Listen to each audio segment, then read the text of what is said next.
Fasyurutu jam'u taqdim sittah, syarat jamak takdim itu ada 6. Ya, jadi kita bicaranya jamak takdim dulu. Baru setelah itu jamak takhir. Jamak takdim itu apa aja syaratnya? Yang pertama adalah al-buda'atu bil ula. Mau mulainya dengan yang waktu pertama. Jadi nggak boleh tuh mulai zuhur dulu, mulai asar dulu terus zuhur. Tapi harus kudu wajib mulai dari waktu zuhur terlebih dahulu, baru setelah itu melanjutkan waktu sholat asar. Ya. Kalau dia mulainya sholat asar dulu, gimana hukumnya? Kalau dia melakukan sengaja dan dia tahu nggak boleh, terus dia sengaja ngelakuin itu, hukumnya sholatnya batal. Tapi kalau dia nggak sengaja atau karena dia nggak tahu hukum sholatnya itu nggak boleh kalau mau mulai dengan waktu asar duluan, setelah itu zuhur, maka hukumnya sholat asar yang dikerjakan berubah menjadi sunnah.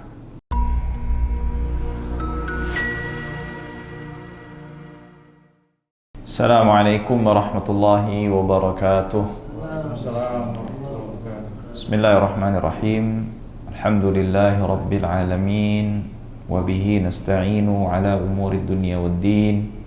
Wassalatu wassalamu ala al-mab'uthi rahmatan lil alamin, Sayyidina Muhammadin as-sadiqil wa'dil amin, wa alihi at-tahirin at-tayyibin, wa sahbihi al-ghurril mayamin, wa man tabi'ahum bi ihsanin ila yaumiddin.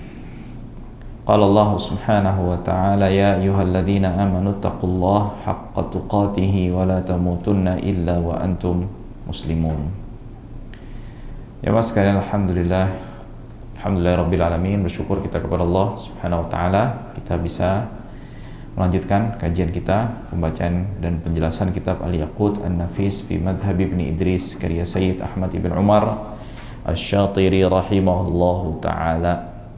Kita sampai kepada perkataan beliau al-jam'u bis-safar, yang dimana kita mengetahui di antara rukhsah yang berkaitan dengan safar, yang secara lebih khusus lagi safar jauh ya, itu adalah qashar dan juga jamak. Dan kita sudah membahas, menjelaskan syarat daripada yang membolehkan untuk kita melakukan qashar dalam sholat. Nah sekarang kita atau sampai kepada pembahasan al-jam'u bis-safar, jadi jamak di dalam atau ketika sedang melakukan safar. Penulis rahimahullahu ta'ala mengatakan al-jam'u, jamak itu antusallal asru, adalah dengan melaksanakan sholat asar fi waqtidh dhuhri wal isya'u fi waqtil maghribi taqdiman, yaitu sholat asar di waktu zuhur, isya di waktu maghrib, yang dinamakan sebagai jamak takdim. Au tusallat dhuhru fi waqtil asri, ya, dan sholat zuhur di waktu asar, wal maghribu fi waqti al isya'i ta'khiran, atau sholat zuhur di waktu asar dan maghrib di waktu isya yang dinamakan sebagai jamak takhir. Nah, jadi kesimpulannya atau secara globalnya, jamak itu adalah menggabungkan dua sholat dengan melaksanakannya di salah satu waktu di antara kedua sholat yang digabungkan, imma zuhur dengan asar atau maghrib dengan isya. Jadi nggak boleh tuh antara asar dengan maghrib, nggak boleh. Karena zuhur dengan asar ini imma pelaksanaannya di waktu zuhur atau di waktu asar kedua-duanya. Begitu juga dengan maghrib dan isya, imma dilakukan di waktu maghrib atau dilakukan di waktu isya. Nah, termasuk di sini yang kan tadi penulis juga mengatakan wa antusalal asru fi waqti zuhur. Di awal sekali itu beliau mengatakan dengan melaksanakan sholat asar itu di waktu zuhur. Termasuk di dalam ini adalah sholat Jumat. Artinya kita boleh menggabungkan, menjamak antara sholat asar dengan sholat Jumat. Ketika syarat yang memperbolehkan kita untuk melakukan jamak ini sudah kita penuhi. Nah, dalam atau dasar daripada yang membolehkan ya kita melakukan jamak ini adalah hadis Nabi Muhammad SAW yang dikeluarkan oleh Imam Al-Hakim, ya. Dikeluarkan oleh Imam Al-Bukhari dan juga Imam Muslim, anna Nabiy sallallahu alaihi wasallam kana idza irtahala qabla an tazigha syamsu akhara adh-dhuhr. Jadi Nabi Muhammad sallallahu alaihi wasallam jika melakukan safarnya itu mulainya sebelum masuk waktu zuhur, beliau mengakhirkan pelaksanaan waktu zuhurnya itu sehingga beliau lakukan di waktu asar. Jadi kalau sebelum waktu zuhur beliau jalannya, beliau akhirkan tuh waktu zuhurnya sampai di waktu, akhirnya melaksanakannya di waktu asar. Thumma nazala fajama'a bainahuma. Lalu Rasulullah turun, maksudnya berhenti sejenak dan beliau menjamak kedua sholat tersebut. Fa in zaghatis syams, kalau beliau berangkatnya setelah zuhur, setelah masuk waktu zuhur, qabla an yartahil shallat dhuhra thumma raqib. Lalu maka beliau salat zuhur dulu baru beliau berjalan. Nah, jadi dari sini menjelaskan akan kesalahan praktek sebagian orang. Jadi kalau mau jalan terus dijamak zuhur asar, enggak. Zuhurnya aja dulu salatnya, baru nanti setelah berjalan itu baru boleh dia salat baru dia boleh dijamak. Tapi kalau misalnya dia sudah sholat zuhur masih di tempat dia bermuklim, ya jadi jangan dijamak. Jelas ya? Karena kan sudah dijelaskan di kajian pekan yang lalu, yang berkaitan dengan safar jauh itu rukhsahnya 4. Apa aja? Kalau ada yang masih ingat, jamak, qasar, ya. Terus bolehnya berbuka puasa dengan alasan safar. Dan yang ketiga adalah bolehnya mengusap di atas sepatu selama 3 hari. Nah, kalau misalnya bukan berkaitan dengan itu, maka artinya safar jauh ini hanya berkaitan dengan 4 yang tadi itu, ya. Jamak qasar. Jadi kalau jamak perjalanan kemana, misalnya ke Bekasi doang, ya jangan dijamak, ya. Atau misalnya antum perjalanannya mau ke Semarang, udah masuk zuhur nih, jamak dulu deh. Padahal masih di mana? Di Jakarta. Kalau mau begitu nanti aja, mending jalan dulu keluar baru dia jamak. Ketika sudah keluar dari mana? Jakarta. Itu dia. Dan juga di dalam hadis yang lain, sholat zuhra wal asra thumma raqib. Ya, lalu beliau sholat zuhur dan asar, tapi bisa jadi maknanya ini bukan berarti mesti di mana? Di dalam waktu zuhur. Ya, jelas ya. Nah, wa kana Nabi sallallahu alaihi wasallam kana fi safarin fazadati syams sholat zuhur wal asr jami'an thumma irtahala. Ala kulli hal. Lalu di sini di dalam ucapannya penulis rahimahullahu taala akan bolehnya melakukan jamak takdim dan juga jamak takhir. Pertanyaannya, mana yang lebih afdol antara takdim dengan takhir? Kan timbul pertanyaan kan? Nah, takdim takhir ini tergantung kondisinya. Kalau misalnya dia jalannya setelah zuhur, berhenti di awal waktu, jadi misalnya jalannya jam 10, dia rencana mau istirahat untuk makan siang, maka kalau kondisinya seperti ini, takdim lebih afdol. Kalau dia merencanakan nanti berhentinya agak sorean, ya, misalnya jam 4, jam 3, jam setengah 4, maka yang lebih afdal adalah jamak takhir. Nah, tapi sekarang pertanyaannya, kalau misalnya nggak berhenti dua-duanya atau berhenti dua-duanya, berhenti di waktu zuhur, di waktu asar, atau nggak berhenti dua-duanya, mana yang lebih afdal? Di sini baru ada khilaf. Khilaf di antara para ulama. Ibnu Hajar Al-Haytami mengatakan takdim lebih afdal. Ini kalau kondisinya apa? Nggak berhenti di dua waktu tersebut atau berhenti di kedua waktu tersebut. Kalau tadi kan kalau berhenti di waktu awal, takdim lebih afdal. Kalau berhenti di waktu akhir, takhir lebih afdal. Kalau Romli mengatakan takhir itu lebih afdal. Dalilnya Ibnu Hajar atau alasan atau ta'lilnya Ibnu Hajar itu karena menyegerakan kita melaksanakan kewajiban itu lebih afdal. Nah, jadi kita bersegera dalam menggugurkan kewajiban itu lebih afdal. Nah, lalu penulis rahimahullahu taala mengatakan fayajuz, hukumnya boleh jawaz, ya. Boleh saja. Sehingga di ucapan ini dipahami bahwasannya tidak menjamak itu lebih afdol secara keseluruhan. Tapi kalau menjamak, lah itu tadi jamak takdim baru takhir itu ada. Tapi kalau secara global antara jamak dengan tidak menjamak, mana yang lebih afdol? Tidak menjamak itu lebih afdal. Karena kenapa?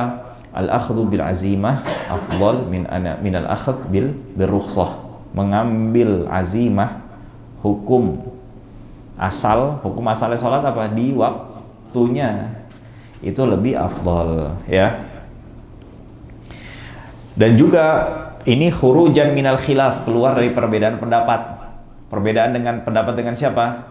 Imam Abu Hanifah, yang dimana beliau mengatakan tidak adanya jamak dalam perjalanan. Jadi Imam Abu Hanifah itu mengatakan nggak ada jamak dalam perjalanan. Adanya di mana nanti?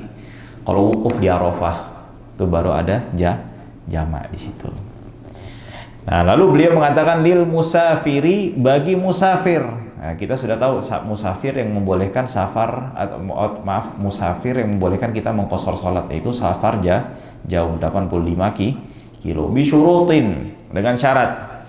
Fa syurutu jam'u taqdim sittah, syarat jamak takdim itu ada 6. Ya, jadi kita bicaranya jamak takdim dulu. Baru setelah itu jamak takhir. Jamak takdim itu apa aja syaratnya? Yang pertama adalah al-buda'atu bil ula. Mau mulainya dengan yang waktu pertama. Jadi nggak boleh tuh mulai zuhur dulu, mulai asar dulu terus zuhur. Tapi harus kudu wajib mulai dari waktu zuhur terlebih dahulu, baru setelah itu melanjutkan waktu sholat asar, ya. Kalau dia mulainya sholat asar dulu, gimana hukumnya?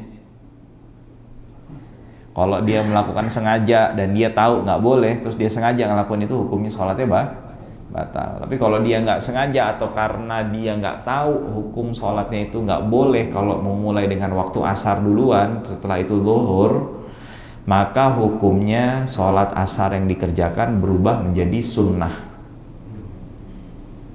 Jadi sunnah kalau nggak tahu, ya. Kalau nggak tahu, jadi artinya sholat itu tidak menggugurkan kewajibannya untuk melakukan sholat wajib yang namanya sholat asar. Ya, jadi wal buda'atu bil ula, karena Nabi Muhammad sallallahu alaihi wasallam pun juga mengerjakan seperti itu. Mulai zuhur dulu, baru setelah itu asar.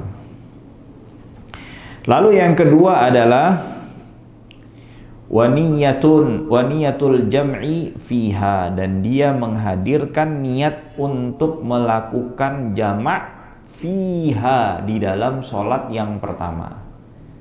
Ya, di dalam sholat yang pertama. Jadi ketika memulai sholat, atau di tengah sholat, atau di akhir sholat, penghujung sholat itu, dia hadirkan niat. Jangan sampai dia, ya, melewati atau tidak menghadirkan niat untuk menjamak sholat di sholat yang pertama. Karena kenapa? Karena kita ini mau mentautkan sholat yang kedua dengan sholat yang pertama, yang dimana hukum asalnya boleh nggak kita begitu? Nggak boleh. Nah, karena diizinkan, maka untuk ibaratnya meminta permisi mengambil izin tersebut, kita menghadirkan apa? Niat, ya. Nah, tetapi kan tadi sudah disebutkan niatnya dari kapan? Niat jamaknya, niat untuk melaksanakan sholat kedua di awal waktu, di waktu yang pertama, itu di dalam sholat. Jadi bebas selama masih di dalam sholat. Sekali lagi, selama masih di dalam sholat. Baik niatnya itu berbarengan dengan takbir, di tengah sholat lagi ruku, atau di tahiyat awal, bahkan bersamaan dengan salam. Nah, jadi tapi afdolnya berbarengan dengan niat.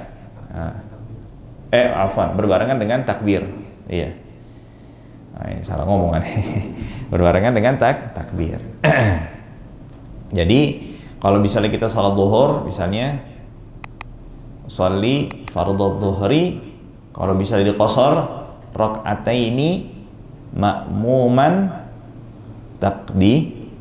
muqaddaman atau jam'at takdim. Nah, itu hadirkan untuk meniatkan jamak takdim, ya. Niatul jam'i fiha. Lalu yang selanjutnya adalah wal muwalatu bainahuma, ya. Lalu dia melaksanakan antara sholat yang pertama dengan sholat yang kedua itu secara langsung, tidak ada urutan atau jeda di antara keduanya dengan jeda yang jauh. Jelas ya? Jadi jangan sampai jauh tuh jedanya tuh antara sholat yang pertama dengan sholat yang kedua. Ya. Nah, dikatakan jauh itu bagaimana? Artinya kalau misalnya antara sholat yang pertama dengan sholat yang kedua itu jedanya jauh, maka kita nggak boleh untuk melakukan sholat yang kedua. Jadi artinya kita harus melakukan sholat asarnya kapan? Di waktu yang kedua, di waktu sholat asarnya, bukan di waktu zuhur. Ingat, kita sekarang lagi ada di pembahasan jamak takdim ya. Jadi kita masih di waktu yang pertama, baik zuhur ataupun maghrib. Nah, dikatakan seseorang itu menjadikan antara sholat pertama dengan sholat dua itu adanya jeda yang panjang. Bagaimana kriterianya? Kalau antara sholat yang pertama dengan sholat kedua itu bisa dilakukan sholat 2 rakaat yang paling ringan. Yang paling ringan tuh bagaimana? Cuman ngelakuin rukunnya doang, Fatihah, sujud, udah tumak ninah, nggak pakai subhanallah tuh ya, tumak ninah, terus apa? Bangkit, sujud, ya, terus tahiyat, cuman sampai sholawat ke Nabi, sholawat kepada keluarga Nabi, udah salam, nggak pakai masihid dajjal tuh, sampai begitu. Nah, seukuran itu tuh. Jadi ini panjangnya sepanjang jedanya itu bisa diukur untuk bisa dilakukan sholat 2 rakaat tersebut. Artinya dia sudah menghilangkan syarat mualah. Artinya nggak boleh dia melakukan sholat asar di waktu zuhur. Nah, tetapi pertanyaannya begini. Kalau ternyata di antara 2 sholat ini, sholat yang pertamanya ternyata ada yang batal, bagaimana? Kenapa? Ulang. Boleh nggak ngulang yang keduanya? Nah, kita sholat zuhur, terus sholat asar. Ternyata sholat zuhur itu kita batal, ada kelupaan satu rukun yang kita nggak kerjain. Batal nggak gitu? Rukun nggak dikerjain ya, batal. Nah, artinya sholat asarnya sah nggak? Enggak, karena kan syaratnya harus dimulai tuh. Artinya zuhurnya harus sah dulu. Jelas ya? Merembet. Artinya asarnya jadi nggak sah karena tidak terpenuhi rukunnya untuk melaksanakan sholat zuhur sebelumnya. Nggak sah kan? Nah, sekarang kalau kita ngulang sholat zuhur, boleh nggak kita sholat asar? Jamak? Boleh. Pertanyaannya diganti sekarang. Kalau yang ternyata ada yang kurang, ada yang salah, ada yang batal, atau kita melakukan hal yang membatalkan sholat di sholat yang kedua, di sholat asarnya, bagaimana? Asarnya diulang nanti. Diulangnya kapan? Di waktu asar. Tafsil, ada perincian. Kalau misalnya kita nyadarnya belum ada waktu yang panjang, jadi baru salam, tadi ada yang kelupaan. Jadi dia cuma ngulang asarnya aja. Kalau dia ingatnya setelah waktu yang panjang, ya, artinya asarnya sudah lewat. Artinya dia baru boleh ngelakuinnya kapan? Di waktu asar. Karena kenapa? Di sini ada rukun yang ada syarat yang dia tidak penuhi mualah, langsung kesinambungan. Jadi udah panjang dia baru ingat tuh. Ya udah, berarti sama saja dia belum mengerjakan sholat asar. Tapi kalau waktunya tadi cuma sebentar, ya dia bisa itu, jelas ya. Baik. Enggak, kalau rukun jadi sebetulnya gini, perinciannya lebih tepatnya begini, lebih tepatnya.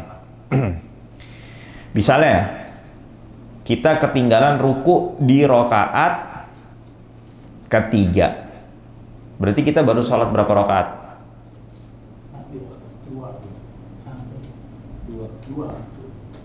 Oh, ini kita sorry, salah. Nggak salah juga sih. Cuman biar lebih nyambung aja. Sholatnya ambil qasar. Ya dua-dua ya. Ini tadi ada dengan estimasinya itu sholatnya sholatnya lengkap 4 rakaat. Kita di rakaat pertama lupa ruku. Rakaat pertama lupa ruku. Terus kita ruku di rakaat kedua. Artinya kita baru sholat berapa rakaat? 1 rakaat. Oke. Jadi begitu kita salam, Assalamualaikum warahmatullahi wabarakatuh. Terus ingat apa yang kita lakuin? Enggak, langsung berdiri aja. Karena kita terhitung baru 1 rakaat, tambah 1 lagi. Nah itu kan nggak ada jarak panjang kan? Tidak ada kan?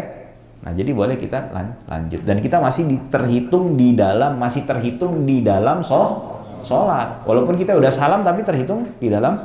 Karena kenapa kita salamnya itu lupa, nggak kehitung tuh salamnya. Jelas ya? Nah itu jadi cuma dilanjutin aja langsung. Tapi tetap sujud sahwi. Karena sujud sahwi diinget-inget. Kan gitu deh. Udah dibahas belum sini belum ya? Jadi sebabnya itu 3, melakukan hal yang membatalkan bila dilakukan secara sengaja, ya. Terus yang kedua adalah melakukan hal yang kurang. Kalau jadi melakukan secara lebih tepatnya enggak dua. Melakukan hal yang sengaja membatalkan bila dilakukan secara sengaja, ya. Atau yang kedua adalah memindahkan, ya, rukun qauli atau melakukan rukun qauli, ucapan, bacaan bukan pada tempatnya. Jadi kita baca Fatihah di mana? Di ruku. Batal nggak? Nggak batal. Kalau dikatakan batal, enggak. Tapi sunnahnya sujud sahwi. Ya. Nah sekarang kita salam sengaja salam masih 1 rakaat, batal nggak kalau sengaja? Batal. Iya. Nah karena nggak, kan kaidahnya begitu. Kalau tidak sengaja, kalau sengaja batal, kalau dilakukan secara tidak sengaja disunahkan sujud sahwi. Nah makanya kayak tadi tambah apa? Kita kembali ke masalah tadi tuh, yang dia salam, jadi kita sujud sahwi. Baik. Oke. Jadi niat yang pertama adalah mulai dari awal, niat jamak di sholat yang pertama, wal mualah, kesinambungan. Jadi jangan ada jarak antara satu sholat dengan sholat yang kedua, jarak yang panjang. Lalu yang selanjutnya adalah dawamul udhri ila tamamil ihrami bithaniyah. Jadi uzurnya itu, uzur yang membolehkan untuk sholat itu masih berlangsung dan berlaku sampai sholat terakhir, sampai akhir sholat yang terakhir, atau salam sholat yang kedua. Jadi maksudnya bagaimana? Misalnya ente lagi naik kapal nih, sholat, terus begitu lagi di ruku rakaat kedua, bersandar kapalnya, nyampe. Artinya apa? Udah nggak berlaku uzurnya. Artinya sholat itu tidak menjadi sholat asar, tapi berlakunya sebagai sholat apa? Sunnah. Jelas ya? Itu dia. Lalu yang selanjutnya adalah wadhannu sihhatil ula, dan dia punya keyakinan, bukan keyakinan dalam artian yakin 100%, minimal 80%, 70% bahwasannya sholat yang pertama itu sah. Karena kenapa? Kan kita nggak boleh untuk melakukan sholat yang kedua kalau sholatnya nggak sah. Kalau kita nggak yakin dengan keabsahan yang sholat pertama, terus ngapain kok bisa kita berani-berani sholat yang kedua? Jadi harus kita punya semacam keyakinan bahwasannya sholat yang pertama itu sah. Lalu yang terakhir, wal ilmu bi jawazil jam'i. Kita punya ilmu, orang yang melakukan jamak itu punya ilmunya, tahu kalau jamak itu diperbolehkan, bukan sekedar ikut-ikutan saja. Ya, jelas ya? Karena kenapa? Seseorang itu melaksanakan rukhsah, kalau dia nggak tahu hukumnya, kan rukhsah itu kan melakukan semacam ibadah atau sesuatu hal yang di luar daripada ketetapan awal kan, benar nggak? Ketetapan awalnya kan sholatnya di di waktunya. Iya. Terus dia melakukan di luar daripada ketetapan awal kan, ketetapan awal harus di waktu. Nah dia bagaimana kok bisa berani melakukan hal tersebut sedangkan dia nggak tahu, dia nggak punya ilmu. Nah kalau dia kayak begitu berarti dia tidak dianggap sah, ya. Itu dia. Baik. Lalu yang selanjutnya syurutu jam'i ta'khir itsnan, syarat melakukan jamak ta'khir, melakukan salat di waktu yang kedua. Cuman dua saja. Dua saja. Yang pertama adalah niyatuhu qabla khuruji waqtil ula. Jadi dia hadirkan niat untuk jamak ta'khir sebelum keluar dari waktu yang pertama. Nah, sampai kapan tuh kita masih boleh niat? Khilaf ulama. Ada yang mengatakan sampai seukuran 1 rakaat aja. Jadi kalau kita bisa melakukan sholat zuhur cuman cukup 1 rakaat keduanya kita sudah waktu asar. Ya. Jadi kita hadirkan niatnya tuh. Niat di dalam hati mau lakukan sholat jamak ta'khir. Kenapa harus ada jamak? Itu yang membedakan antara orang yang lalai dengan orang yang memang mau mengambil rukhsah. Nah, jadi bedanya kalau nggak niat, bedanya ente sama yang lalai sama yang rukhsah apa? Apa yang bedain? Benar nggak? Nggak ada kan? Nah jadi untuk membedakan antara orang yang tidak melalaikan sholat itu adalah dengan menghadirkan niat, ya. Lalu yang selanjutnya, nah tadi pendapat yang kedua. Kan pendapat yang pertama, sampai kapan nih kita boleh niat? Sampai seukuran kita cukup melakukan 1 rakaat di dalam waktu yang pertama. Adapun pendapat yang kedua adalah sampai kita bisa melaksanakan sholat yang kita boleh untuk melakukan secara sempurna sisanya. Jadi misalnya kita boleh melakukan 2 rakaat qashar. Jadi tinggal tersisa 2 rakaat. Jelas ya? Jadi niatnya seperti itu. Jadi maksudnya misalnya 2 rakaat, sholat 2 rakaat itu kurang lebih berapa? Paling 3 menit, 4 menit ya sholatnya. Jadi tinggal 4 menit sebelum masuk waktu asar kita sudah niat. Nah berarti kalau misalnya 4 menit berarti 1 rakaatnya berapa? 2. Kalau menurut pendapat yang pertama tinggal tersisa 2 menit kita masih sah untuk niat. Tapi kalau menurut pendapat kedua kalau tersisa 2 menit tidak sah. Jelas ya perbedaannya? Baik. Lalu yang selanjutnya adalah wa dawamul udhri ila tamami tsaniyah. Uzurnya itu masih berlangsung sampai selesainya sholat yang kedua. Jadi kita nggak boleh toto sholat yang sholat jamak tapi ternyata uzurnya udah nggak berlaku lagi. Apa alasan ente ngejamak, betul ya? Nah akan tetapi perlu diketahui ikhwas sekalian, kalau di waktu kedua ini kita nggak mesti mengurut. Kalau dikatakan wajib ya, nggak wajib. Untuk apa sholatnya urut. Jadi zuhur dulu baru asar, tidak wajib. Tapi ahsannya lebih baik. Dan ini juga khurujan minal khilaf, keluar daripada perbedaan pendapat. Karena cuma Imam Syafi'i doang yang boleh kayak gini nih. Dan juga dalam masalah qadha salat nih, kalau ada orang yang ninggalin salat secara sengaja ataupun tidak sengaja, Imam Syafi'i itu boleh tuh yang nggak pakai ngurut.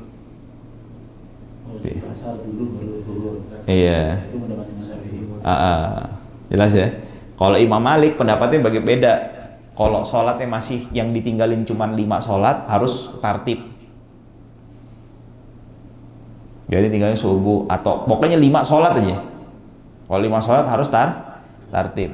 Kalau sudah lewat lebih dari 5 baru boleh tidak tartib. Itu pendapat siapa ya? Imam Malik ibn Anas rahimahullah wa radiyah an. Jelas ya?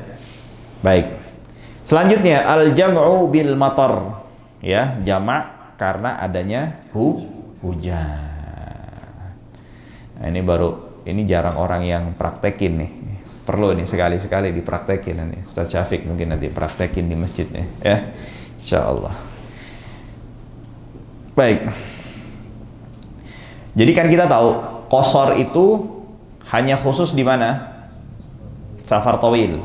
Adapun jamak itu sebetulnya ada kondisi yang lain yang membolehkan untuk jamak selain daripada safar tawil. Apa itu? Menurut yang dibawakan oleh penulis di sini ada dua lagi. Apa? Maaf, hujan dan juga sakit, marid. Jadi orang sakit boleh menjamak. Nanti tapi jangan main sakit dikit terus, ya kan? Sakit kepala dikit terus jamak, jangan kayak gitu. Jadi kan kembung dikit, dia jamak, dia alasannya apa? Sakit Ustaz, ya kan? Tanya sakit apa? Sakit hati. Galau jamak itu sih kebablasan tuh namanya. Tanya kenapa itu jamak? Kembung Ustaz, kembungan sakit, ya kan? Nggak begitu juga, ya. Baik. Nah, al-jam'u bil matari kal jam'i bis safar.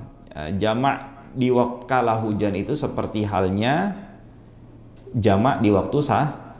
Artinya apa nih maksudnya? Boleh takdim, boleh takhir gitu?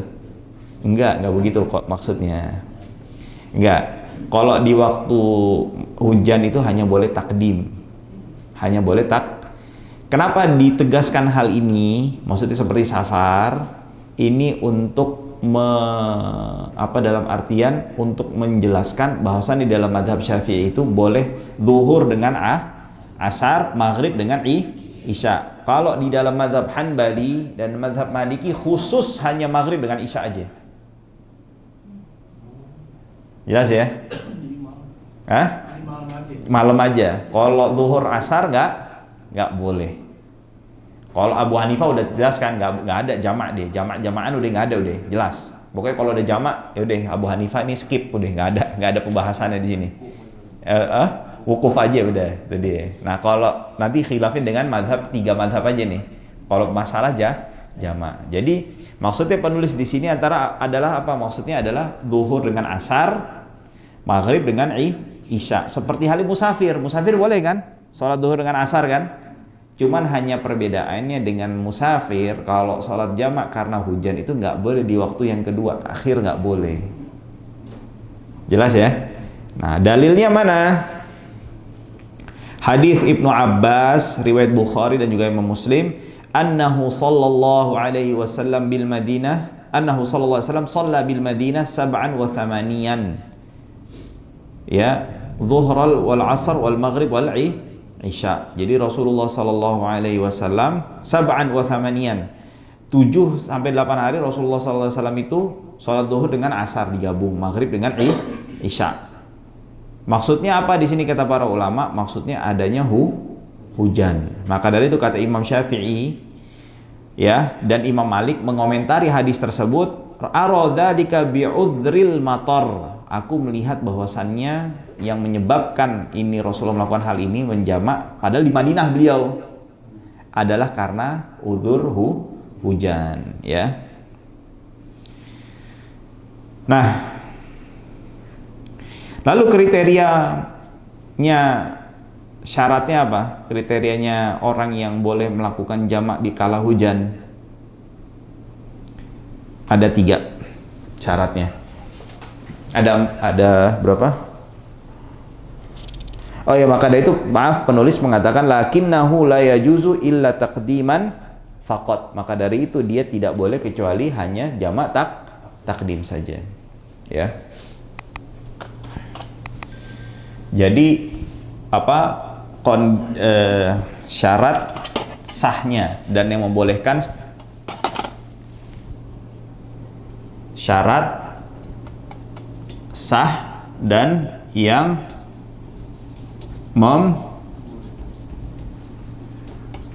membolehkan jamak saat hujan.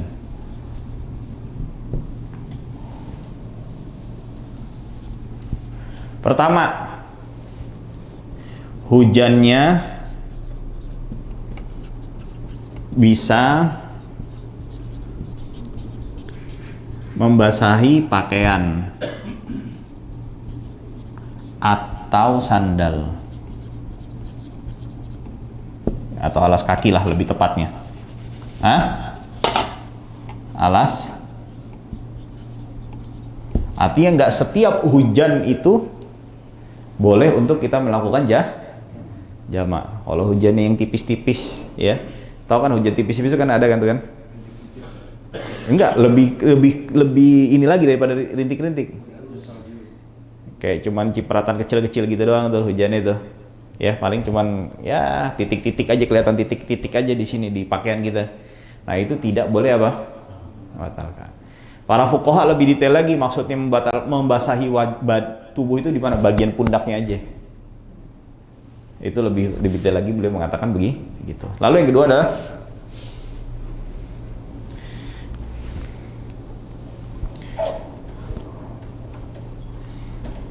dilakukan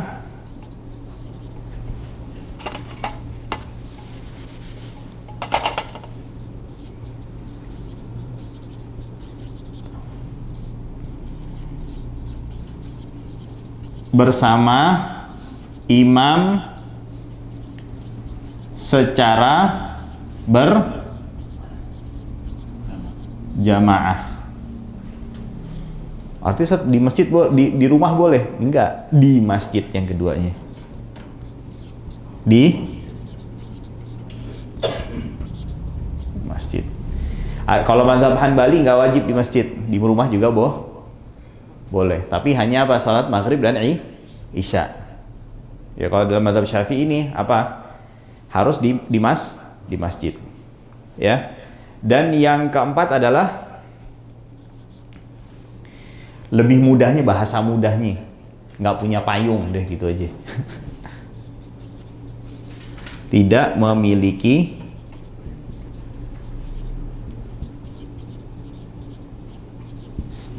bahasanya fuqaha tuh qin. Jadi adanya apa? Kayak atap gitu yang melindungi orang untuk dia datang dari rumahnya ke masjid. Jadi kalau dia rumahnya ada begitu, itu nggak boleh apa? Nggak boleh jamak. Tapi dikecualikan siapa? Imam masjid tidak berlaku syarat tersebut. Karena kenapa ya? Biasanya di masjid. Artinya kalau bisa lagi gitu muter-muter, jadi nggak ada yang jadi imam nih, ya kan? Nah itu dia, jelas ya. Nah, itu dia. Nah jadi dan kesulitan untuk kembali ke kesulitan kembali ke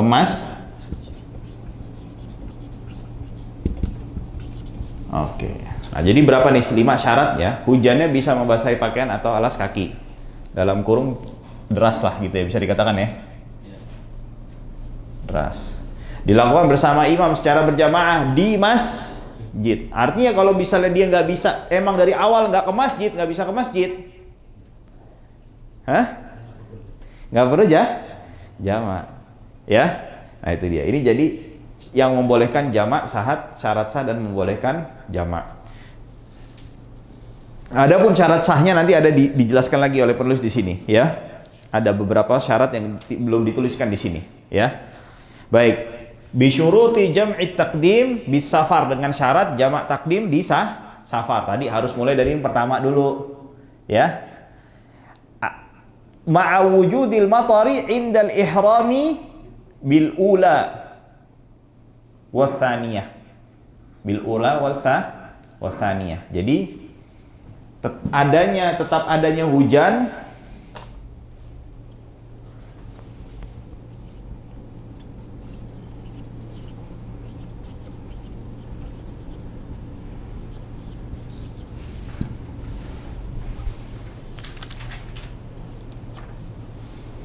pada takbir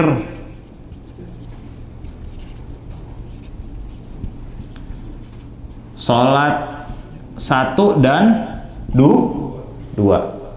Maksudnya bagaimana? Jadi kalau misalnya di tengah takbir sholat pertama Allahu Akbar, di tengah-tengahnya tuh berhenti. Lebih tepatnya lagi begini. Takbir pertama, salam pertama, takbir pertama, salam pertama, dan takbir kedua. Jadi misalnya pas Allahu Akbar terus Assalamualaikum berhenti hujannya, boleh nggak? Enggak, karena udah nggak ada hujan, nggak ada alasan, nggak ada sababnya yang dia membolehkan untuk apa? Jamak. Nah, jadi kalau bisa lihat pas salam masih ada, terus Allahu Akbar, sholat kedua.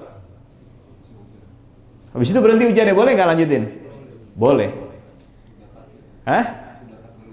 Iya, sudah takbiratul ihram. Jelas ya? Jadi adanya apa? Takbir sholat 1 2 dan salam sholat enggak, satu saja. Jelas ya? Jadi ya.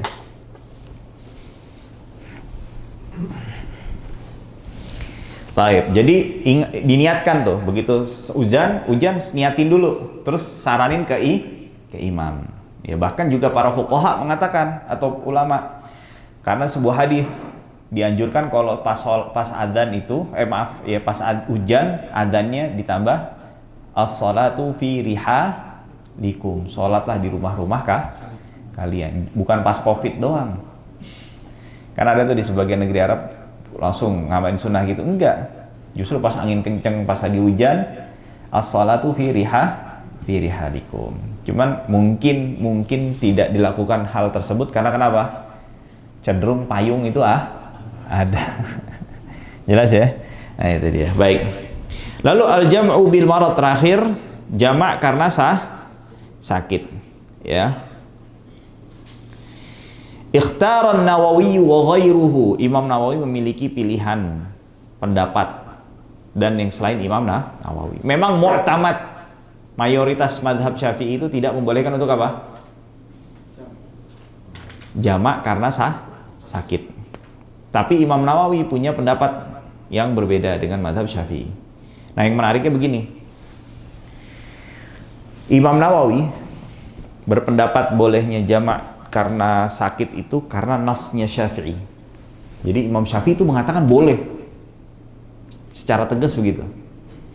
Tapi yang menariknya, jumhur ulama Syafi'iyah mengatakan tidak boleh. Menarik nggak nih? Menarik nggak? Coba. Menariknya di mana? Imam Syafi'iyah mengatakan boleh. Tapi mayoritas yang ngikutin mengatakan nggak. Artinya apa? Tidak ada taklid. Jadi bermadhab itu justru tidak mengajarkan taklid, hanya merapihkan dalam hal taklid dan berijtihad. Jadi nggak serampangan. Taklidnya kapan, ijtihadnya kapan saatnya taklid, kapan saatnya ijtihad. Kalau ada orang yang mengatakan kalau bermadhab itu sama saja mendudukkan perkataan a'immah itu seperti Quran, ya nggak mungkin. Ini justru buktinya seperti ini, benar nggak? Imam Syafi'i mengatakan boleh untuk apa? Jamak karena sakit. Tapi mayoritas pendapatnya, jumhurnya mengatakan apa? Enggak.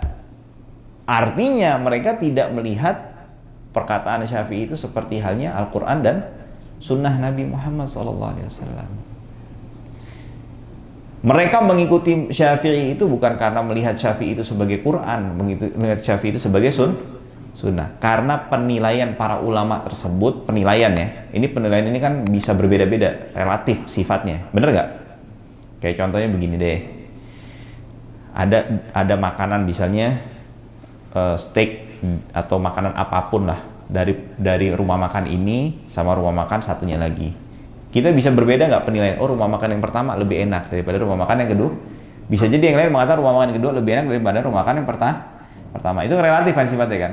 Nah, jadi mereka mengikuti mazhab Syafi'i ini karena melihat punya penilaian bahwasannya di antara 4 mazhab ini yang paling mendekati kebenaran, bukanlah kebenaran, tapi mendekati kebenaran adalah siapa? Syafi'i. Jelas ya? Maka dari itu para ulama itu nggak ada yang berani mengklaim pendapatnya ini adalah sunnah Nabi, inilah Islam, inilah yang dimaksud oleh Nabi Muhammad. Nggak ada yang berani. Karena kenapa? Karena kenapa? Ini perkara ijtihad. Artinya kalau misalnya dia mengklaim inilah sunnah Nabi, berarti kalau ente ngelawan ana sama aja melawan Tapi kalau misalnya dia mengatakan ini pendapat saya, boleh nggak saya ngelawan? Tapi lihat dulu siapa ente, bener nggak? Salah lah. Nah khawatirnya apa? Kalau misalnya ternyata ijtihadnya salah, terus dia udah ngeklaim ini sunnah Nabi, artinya kita menyematkan kesalahan kepada siapa? Khawatir nggak? Bahaya nggak? Tapi kalau misalnya kita sudah mengklaim dari awal ini pendapatnya ternyata salah, misalnya kan bisa aja salah kan? Bisa aja. Tapi yang untuk menilai salah juga siapa? Lihat dulu. Kalau orang kayak gitu yang mengatakan Syafi'i salah ya nggak dianggap deh, ya kan? Salah lah. Nah. Lalu pendapat Syafi'i salah, kita enak nggak nolaknya? Karena kenapa? Ini bukan Nabi. Salah lah. Ini repot kalau udah mengatakan ini sunnah. Ini yang dimaksud oleh Nabi Muhammad. Repot kayak gitu. Itu berarti nantang Nabi Muhammad. Salah lah. Nah itu dia. Bahaya kan? Itu dia. Makanya jadi ada orang yang melihat ketika ada kesalahan ijtihad lalu menyematkan inilah Nabi Muhammad yang diinginkan, ini segala macam. Ternyata ijtihadnya salah fatal. Artinya akhirnya dampaknya apa? Ada yang menyalahkan ini, oh berarti Islam nih yang kayak gini. Salah, bener kan? Akhirnya kalau ada Islamnya nggak bener, dia sampai pada kesimpulan begitu, gara-gara orang salah ijtihad, ya mending keluar dari Islam. Ada kejadian begitu, ada. Tegas-tegas dalam satu video dia ada yang mengatakan saya keluar dari Islam karena melihat seperti itu gini dan seterusnya. Ya, nas'alullah as-salamah. Baik. Nah, waqtara Nawawi wa ghairuhu. Berarti ada sebagian ulama yang lain kan, sebagian seperti siapa? Imam Mawardi. Mawardi membolehkan, Imam Mawardi. Ibnul Muqri, Abqariyul Yaman, beliau membolehkan. Jawazal jam'i bil maradi, ya, bolehnya jamak karena sakit. Dan ini juga pendapatnya Imam Ahmad. Juga pendapatnya siapa? Imam Ahmad. Taqdiman wa ta'khiran. Jamak takdim maupun ta'khir. Bi syurutil jam'i bis safar, dengan syarat jamak ketika safar. Tapi kan kita tanya mana yang lebih afdol, ya ditakdim apa ditakhir?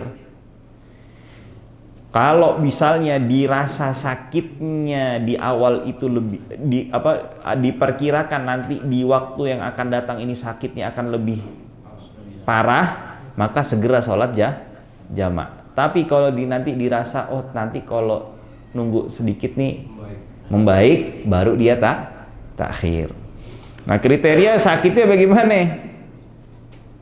Artinya kalau dia sangat berat untuk melakukan sholat di setiap waktunya. Jelas ya? Nah itu. Tapi afdolnya saran ana untuk mengamalkannya dengan jamak suri. Jamak suri itu bagaimana? Jamak suri itu jadi kita perkirakan nih waktu misalnya kita sholat zuhur nih, paling kalau 4 rakaat berapa? 5 menit misalnya, betul ya? Jadi 5 menit sebelum adzan asar kita sholat zuhur, begitu selesai sholat zuhur langsung asar. Jelas ya? Jadi khurujan minal khilaf, sah menurut kedua-duanya. Yang mengatakan nggak boleh jamak di waktu sakit sama yang mengatakan boleh jamak di waktu sah nggak dua-duanya? Sah gitu. Dan ini juga alhamdulillah yang anak praktekkan. Kalau misalnya anak kan juga punya sakit asam lambung yang cukup, ya nasallahu salamah lah, semoga antum semua dilindungi lah. Kalau udah sakit asam lambung tuh suka sampai vertigo jadinya, sampai nggak kuat tuh kalau lampu dinyalain tuh langsung bukan kelingan, sakit langsung kayak sampai mata tuh kayak kenceng mata tuh, rasanya sampai begitu tuh. Nah itu jadi kalau udah itu kambuh, itu kumat itu, udah sholatnya diakhirin namanya. Jadi kalau maghrib tuh nunggu sampai minta bantuan istri, ingetin deh 5 menit mau mau isya, bangunin aneh. Itu udah nggak kuat nggak apa-apa ya Pak. Kalau misalnya sakit pas sebelah kiri, bisa tidurnya begini nih. Biar kalau pas sakitnya sebelah kanan ya udah begini. Jadi tidurnya aja nggak bisa begini sampai apa? Biar apa? Biar meringankan rasa sakitnya tuh. Tergantung sebelah kiri, sebelah kanan nih. Sebelah kiri ngadep kiri, sebelah kanan. Nah itu jadi kalau bisa lepas sholat bisa maghrib isya tuh. Nah itu apa? Bangunin. Oh, langsung sholat. Begitu selesai sholat isya, atau kadang nunggu sedikit 1 menit 2 menit tuh. Isya langsung sholat isya. Udah bisa tidur, jadi langsung bisa istirahat. Jadi kayak gitu. Itu jadi kenapa keluaran khurujan minal khilaf. Kayak gitu. Nah, itu minta tolong yang udah punya istri, yang belum punya udah istri semua di sini ya, insyaallah ya. Jadi minta tolong untuk apa? Dibantu untuk diingatkan waktu sholat ya. Itu keluar khurujan minal khilaf. Walaupun pendapat Imam Syafi'i sendiri mengatakan boleh. Mau ditakhir nggak ada masalah. Misalnya sholat maghribnya jam 10 malam juga nggak masalah. Tapi kan khurujan minal khilaf supaya keluar nggak dari perbedaan pendapat yang mengatakan nggak boleh. Dan juga lebih cepat kan, enak kan. Kita lagi sakit-sakit begitu bangun jam 10 malam kan nggak enak juga kan. Kalau habis isya langsung sholat terus langsung tidur kan bisa langsung lebih lama tidurnya. Baik, wallahu a'lam shawab. Setelah ini insyaallah kita sholat Jumat. Sampai di sini dulu. Wallahu taala a'lam wa ahkam. Wa sallallahu wasallam ala nabiyyina Muhammadin wa ala alihi wa sahbihi ajma'in. Alhamdulillahi rabbil alamin.